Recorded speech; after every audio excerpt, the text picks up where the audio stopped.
जज ने इमरान खान से कहा कि जमाइमा की आधी जायदाद 12,000 करोड़ पाउंड तुम्हारी हुई। याद रहे कि उस वक्त पाकिस्तान के अमीर तरीन सहगल और मंशा की कुल जायदाद 2,000 करोड़ पाउंड थी। इमरान खान जज साहब से कहने लगे कि नहीं, मुझे कोई जरूरत नहीं है। जज साहब हैरान हो गए। हैरानगी से इमरान खान को देखते हुए जमाइमा से पूछते हैं कि तुम इस बेहतरीन शख्स से तलाक क्यों ले रही हो। जमाइमा खान ने कहा कि इमरान खान अगर लंदन में मेरे साथ रहे तो मुझे तलाक नहीं चाहिए।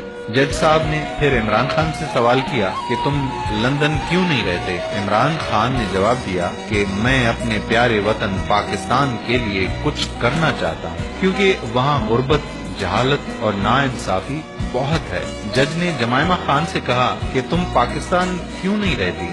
जमाइमा ने जवाब दिया कि पाकिस्तानी सियासतदान मुझ पे तरह तरह के झूठे इल्जामात लगाते हैं और हाल ही में मुझ पर स्मगलिंग का मुकदमा भी दर्ज कर दिया। याद रहे कि ये मुकदमा नवाज शरीफ ने इमरान खान पर दबाव डालने के लिए करवाया था। फिर जज साहब इमरान खान से बोले कि बच्चे माँ के साथ रहेंगे। इमरान खान ने जवाब दिया कि जी जज साहब, मैं भी चाहता हूँ कि बच्चे माँ के साथ ही रहें, क्योंकि जमाइमा बेहतरीन खातून है और बेहतरीन माँ है। ये सुनकर जमाइमा इमरान खान से लिपट गई और जज इमरान खान की अजमत में खड़ा हो गया और हाथ मिलाया। जज साहब ने जमाइमा खान से कहा कि मुझे भी तुम्हारी तरह दुख है कि तुम एक अजीम शख्स से जुदा हो रही हो।